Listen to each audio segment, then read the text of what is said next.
Hey folks, everything new under the sun. All right, this is a very interesting article, and this is from War News 247, which I've mentioned over the last couple of videos. Maybe was one that related to Russian propaganda. It seemed very pro-Russian, and this thing strays from that idea a bit, and that could be a part of the point of it. I'm not sure, but it's interesting in its commentary about the M1A2 Abrams main battle tank. And Russian analysts suggest that it is going to put Russia at a disadvantage.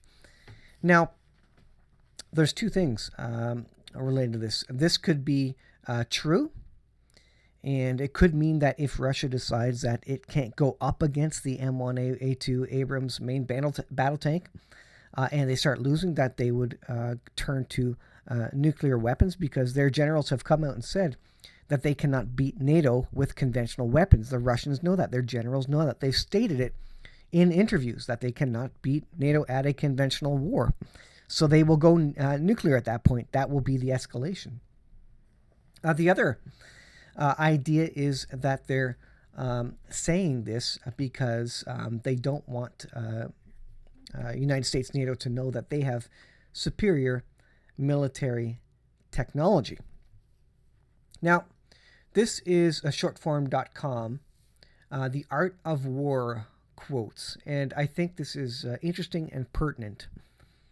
Number one, and you might have heard this before: appear weak when you are strong, and strong when you are weak. Is this Russia saying, you know what, we're weak, we can't go to battle against these Abrams tanks, we're outgunned? Is this them showing, or at least telling the world that they are weak when they're actually strong and they have a way to defeat these Abrams tanks? Or is it the opposite? Are they telling the truth there? So I don't know. There's could be propaganda. And interesting quote number 3 here: victorious warriors win first and then go to war. Does Russia know all of the weaknesses of its enemy? Have they won the war already against the Abrams tanks because they knew all the U.S. capabilities before they decided to go to war, knowing that this would eventually be the result and this coming into the picture? So they have solutions for all the problems that they knew they were going to come up against, i.e. American weaponry. That could very well be. And so this idea of the art of war, their military generals, of course, would know all about this. I assume this is what you learn when you go to general school, if there was such a thing. But here's what the article says, and again, I think it's interesting. It could be propaganda.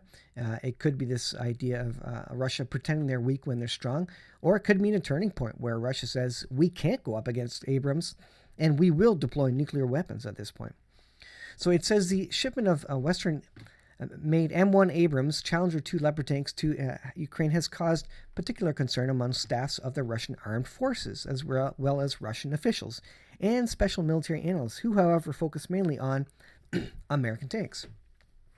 In particular, it says Ruslan Pukov, director of Russian think tank Center for Analysis and Strategies and Technologies, believes that the supply of M1 Abrams tanks by the Ukrainian military forces can cause serious problems to the balance of power in this category of military equipment, which will have negative effects on the field of operations of Russian troops. So basically, this is saying out loud that American military hardware, they're not concerned about the Leopard tanks apparently, but the American military hardware is superior to their own. That's what this is suggesting.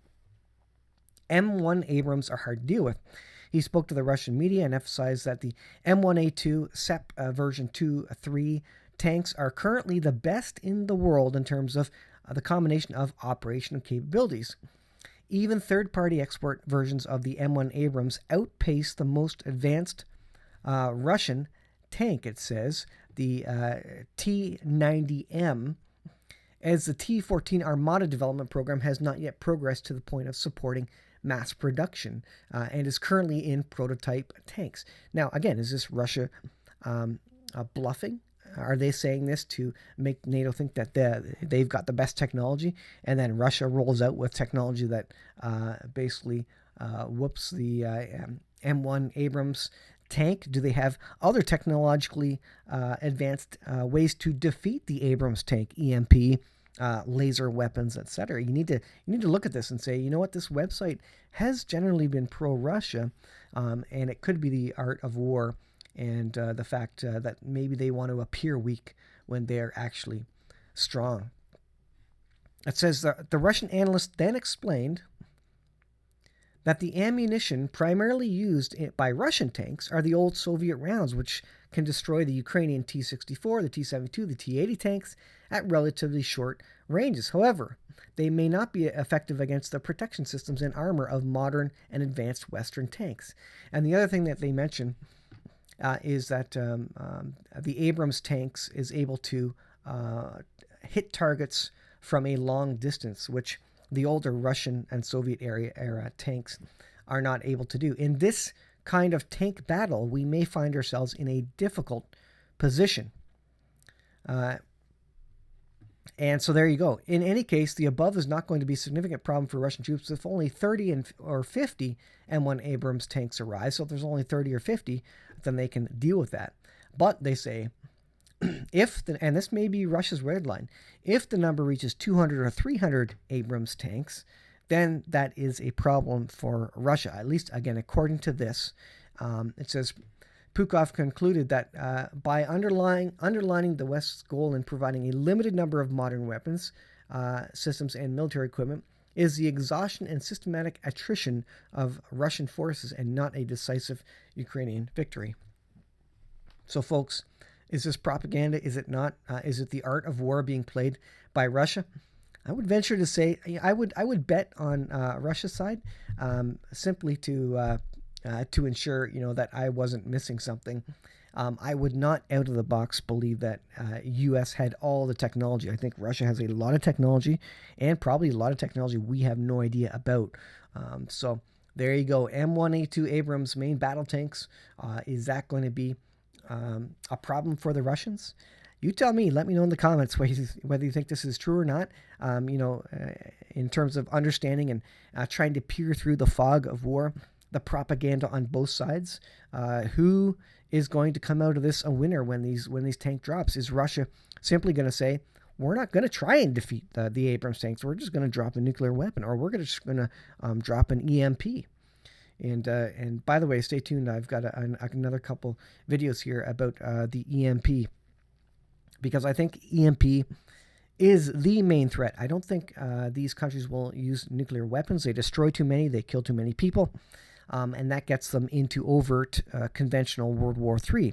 I think these countries, China, Russia, even the United States, would be happier to go into an EMP World War III, where you don't destroy buildings, you don't destroy people, but you do take out all the telecommunications, the power grids, etc., and you grind the Western world to a halt by detonating one of these EMPs. And in terms of public perception, you don't lose the support of your people or the people around the world, other than a very hard times and basically Mad Max scenario and civil unrest and chaos in the countries where the EMPs have exploded. So I think that's where it's going next, folks, and we're going to talk about that in the next video. So thanks for watching. I'll leave it there. We'll see you in the next video.